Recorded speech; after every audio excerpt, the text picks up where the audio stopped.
Udmærket skud her med venstrebenet. Og bliver lukket godt af i det bagerste danske forsvar. Flemming Poulsen. Et træk mere, og så forbi målmanden. Udmærket for første gang et dansk.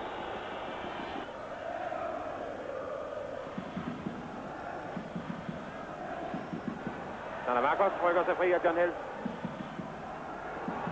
Han er stoppet op. Jeg tror, Michael lige akkurat får fingerspidserne på. Nummer 4, Manolas. Nummer 10, Mitropoulos. Mitropoulos i luften. Og her er Grækerne foran. Et elegant hovedsød. Og selvom der stod 3 danskere inde på stregen, næsten nærmest lidt blokeret for Peter Schmeichel. Elegant hovedstød på grækernes fjerde hjørnespark. Og grækerne foran med 1-0 i formålet her. Der står John Helst til højre, og der står Heinze her, kan ikke nå op.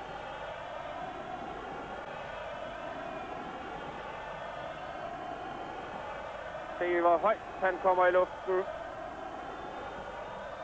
Og helt op under overliggeren.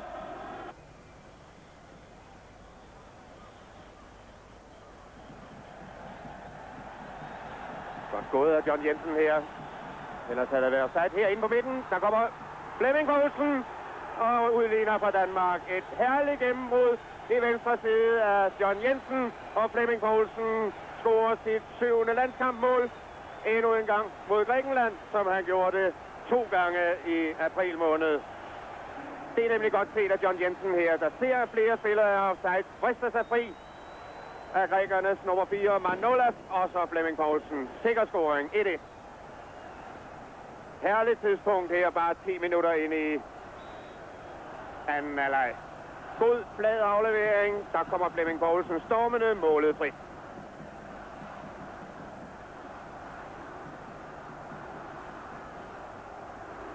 Der går han selv, John Jensen. Vælger at lade være med at aflevere, fordi Heinze var inde i en offside-position. Men der kommer til gengæld Flemming Poulsen bag.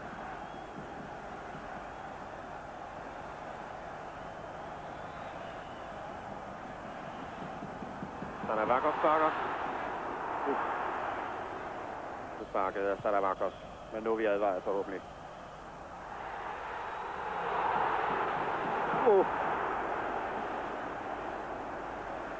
Sparke frisparket. Jørgen Christensen er med fremme. Kent Nielsen er med fremme. Der kommer Kent Nielsen. Jeg skal passe på, det ikke glipper her til sidst.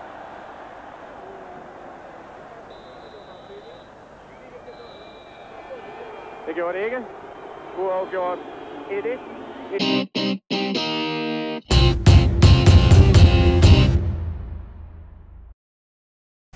I Grækenland, den kamp, der for 14 dage siden sluttede 1-1.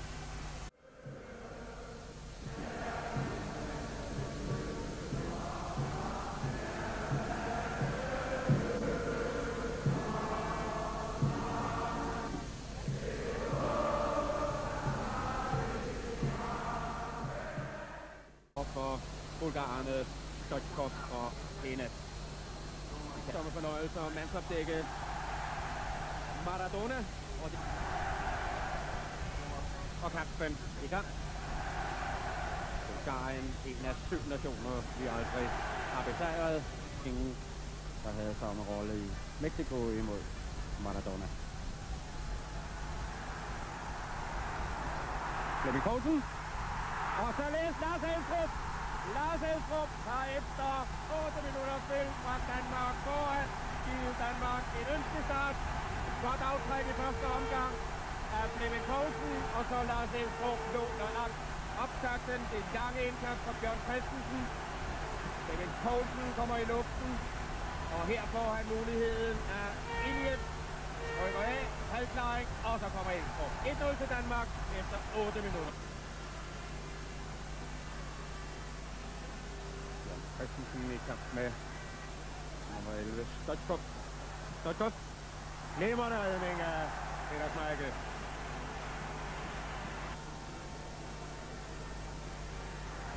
Så kommer Flemming Poulsen. Og så kommer Jan Hanse skyde bare. Udmærket forsøger Jan Hanse.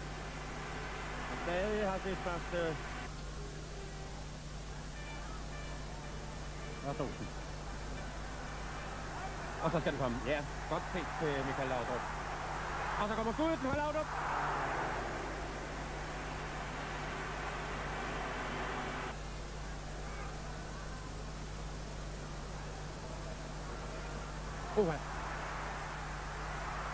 Og Bulgarisk udligning.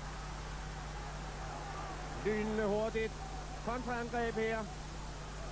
Efter Kent Nielsen frispark.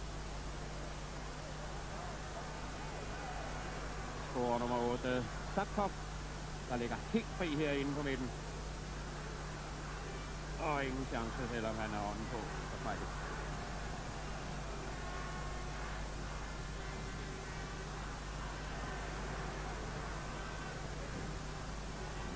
Michael Laudrup.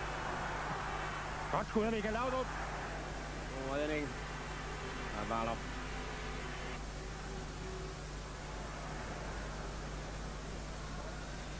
Det er Jakov. Umarkeret i venstre siden.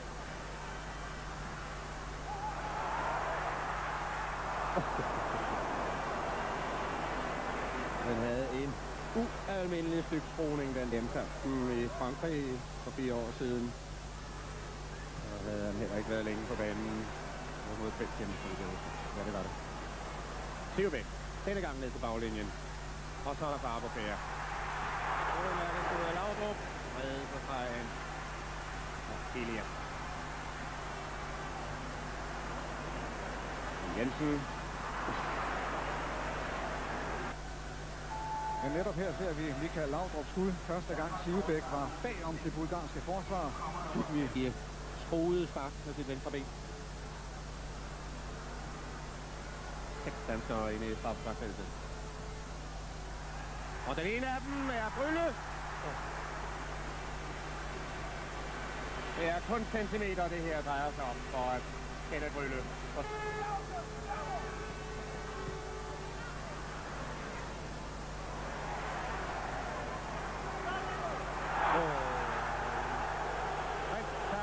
Så må han ud. Og nummer 5 har advarsel også.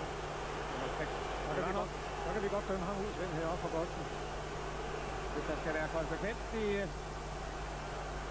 sommerens linje, så lægger den til anden advarsel, og det vil sige rødt kort til nummer 6 Ivanov. Ingen tvivl om den ting. Ikke en advarsel. Det råber bolden og trækker den, og der er kun én ting at gøre, det er at undgå at blive skadet, men samtidig så er det jo helt klart, at han satser for meget, den bulgarske spiller ud med ham. Bafran sparker.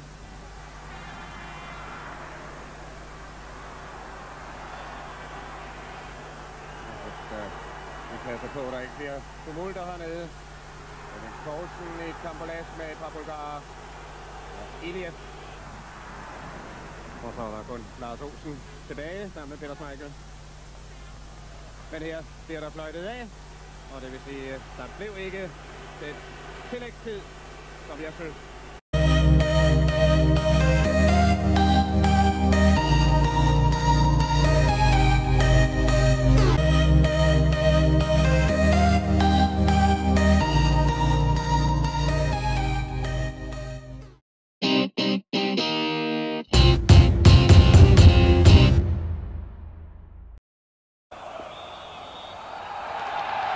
さあ試合が始まりました。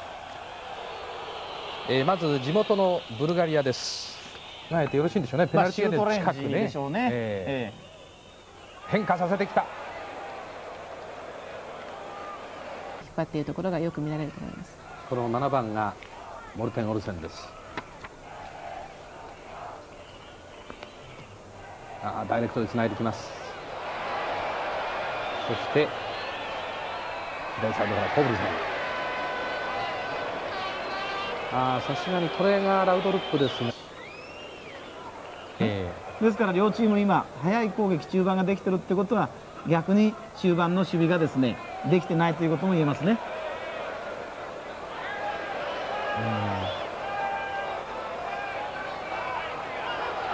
一人デンマーク選手が倒れている。これは見事なシュートでした。ブルガリア9番のストイチコフのシュート。やはり何かこのあるポイントってものをですね、決めたサッカーっていうのをやらないと。さあこぼったボール。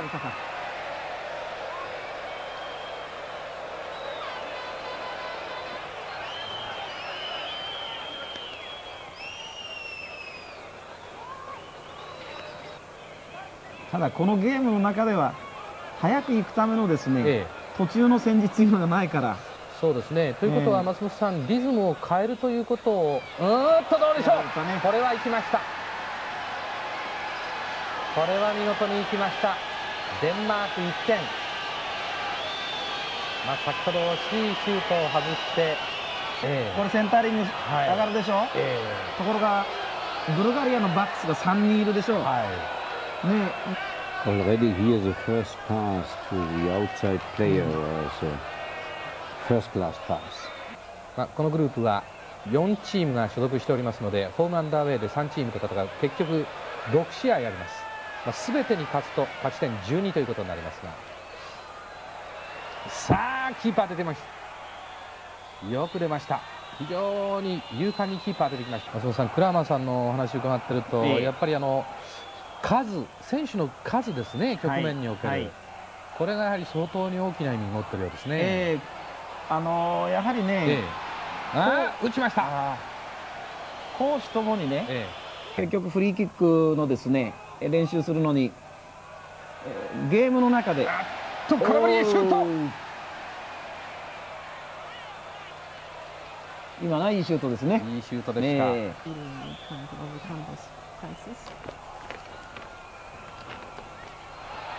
さあ開いて、これはホイッスルは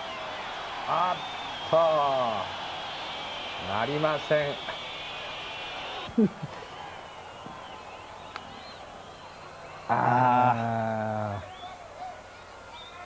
しかし両チームにとって3試合目、ブルガリアまだ勝ち点が1引きはオーバーヘッドでですね。もうなんとなくもうこう溜まってるものをね、どっかでこう表現しないといけないというね、そういう心理的なものがありますね。開いてシュート。これはなかなかスピードありました。これのがまさにデンマークが前半の41分にポブルセンのヘディングシュートで1点を先行。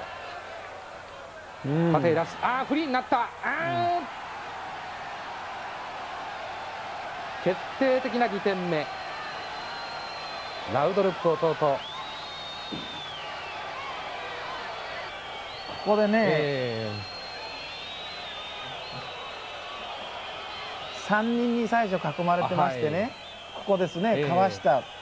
でこの後のですね、タイミングですね。ここでラウドルップはね、パスを受ける選手とそれから出すタイミングね、非常に良かったですね。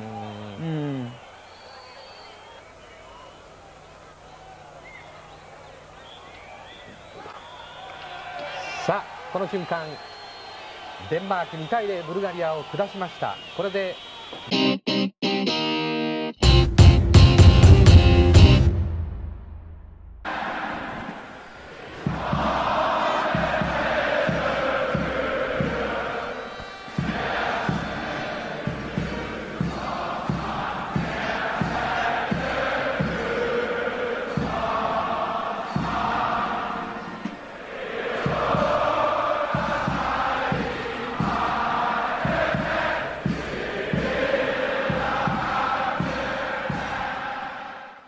Hanse, som pådrog sig sin anden advarsel i Sofia og må stå over denne gang.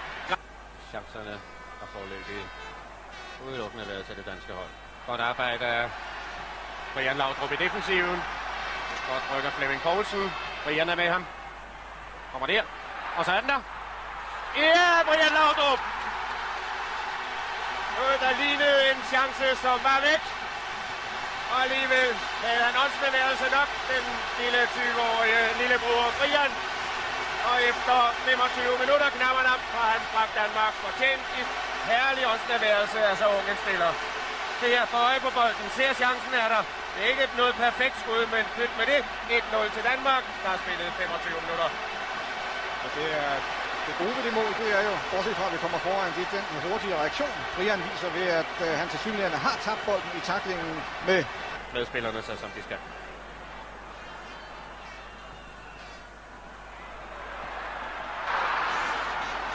Og her kom desværre den græske udligning.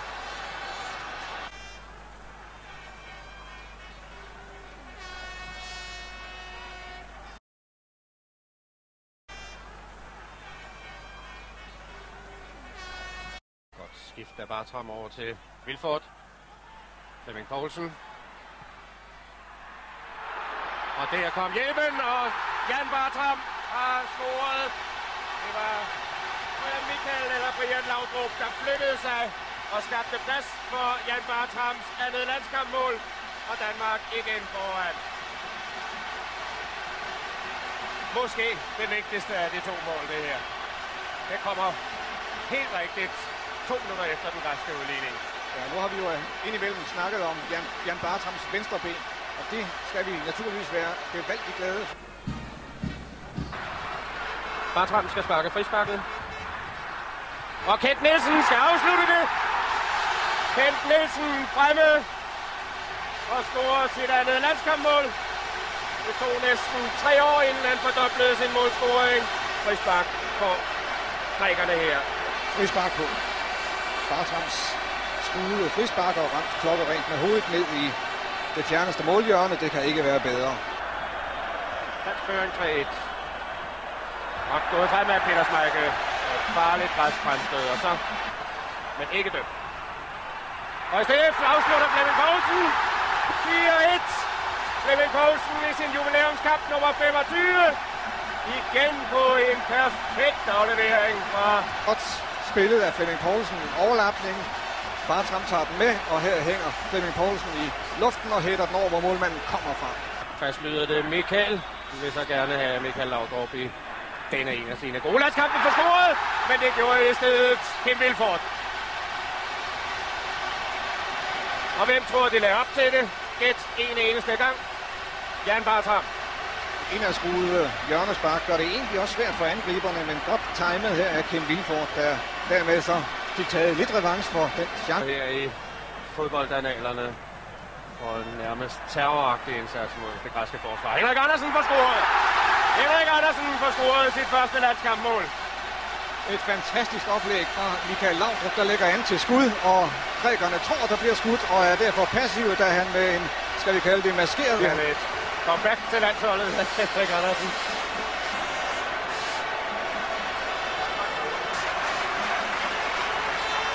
Flemming Poulsen ind mellem 2 grækere, og så skal han have straffespark, og det får han af dommer Keith Hackett.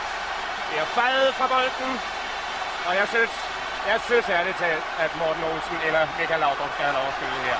Helt klart, han bliver fejet både... fra bolden. Sikker, næsten sikker scoring i hvert fald. Og Danmark på 7-1. Og så har begge brødrene scoret. Det er ikke sket i fodboldhistorien. Danmark i de 100 år. DBU har 7-1.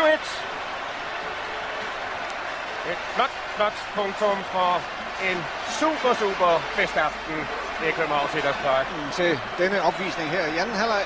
Og hans oplæg til 3-1 efter udvisningen. Og 7-1 til Danmark. Det betyder, at vi stadig er 1 point efter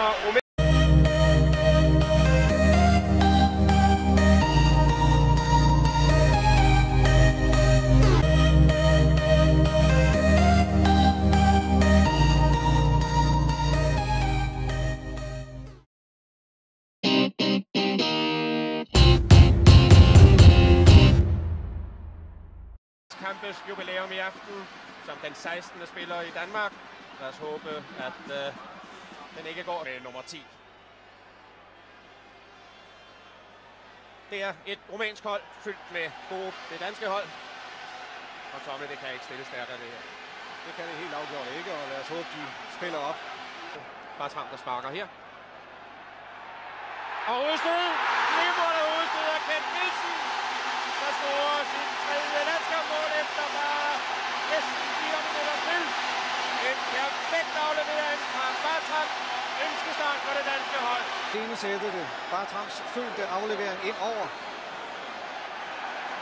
20 minutter, som altid er de værste efter en scoring. Og det er nok lige nøjagtigt, det St. Johnsen gør opmærksom på her.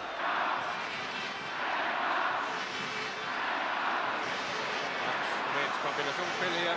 Lejen til Hadji. Nielsen skal have foden på der. Rumænernes første hjørnespark her efter Cornel. Heinze. Michael Laudrup kan få den. Kom. Bartram til baglinjen. Og Henrik Poulsen. Og det er storartet angreb, og er det en perfekt aflevering. Men altså her efter 26 minutter spil, stadig dansk føring på 1-0 på målet efter 4 minutter. Og Kent Nielsen. Brian Laudrup. Pragtfuld dribling og en herlig scoring af Brian Laudrup. Det er som at se, han bruger det her i sammenhænger. Siver er han. Det er kraften underlige driblinger og en perfekt afslutning. Brian Laudrup for første gang optræder han for en ny idrætsmark. Nu er det her. Inden to. Rumæner i bedste elkærestil og perfekt placeret i Liverpool. Jensen.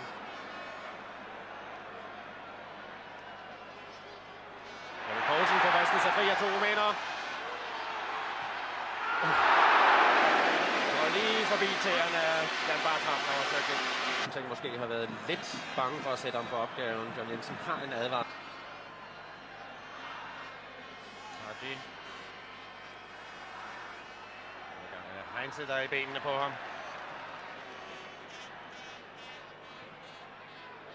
Oha, Schmeichel kommer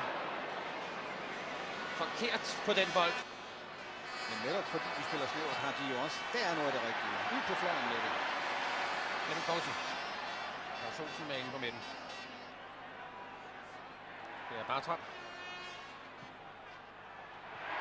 Ja, det er flot udstød. Det er en dykkende Bartram, der spiller den ind i et hul, der ikke er der. Men hvor han ved, at Brian vil søge ind. Lille område. Her igen en mulighed. Og det er Michael Laudrup, spillet fri af Brian. Kæmpe chance til Michael Laudrup. Jovan. Hadji. Larsen i nærheden af ham. Får blokeret skuddet, taget farten af i hvert fald, så Schmeichel. Laudrup snakker.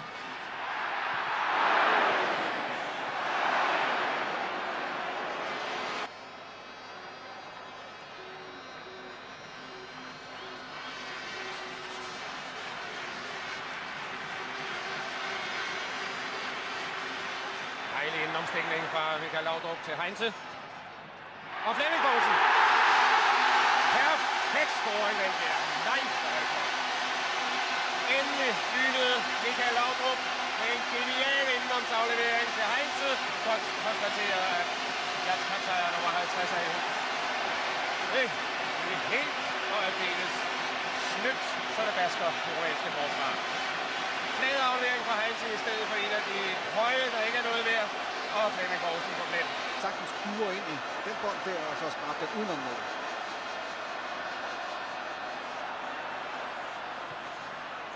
Og Peter Schmeichel var på sin plads her, da der er flere kræfter i Brian til endnu et ryg. Advarsel, og det betyder udvisninger. Den rumænske bundprop er spærret i næste kamp. Ryggunds til Rikling og frispark imod Laudrup. Igen utroligt at se Brian Laudrup driblinger tæt ind i kroppen på modstanderen. Der helt klart kører efter bolden, det er overbevist om, men han kan Det er for højt op, at han kører. Til spilleren. God reklame for dansk fodbold. Som her er en kendsgerning. En, vil jeg sige, arbejdssejr rødret med herlige kunstneriske indslag.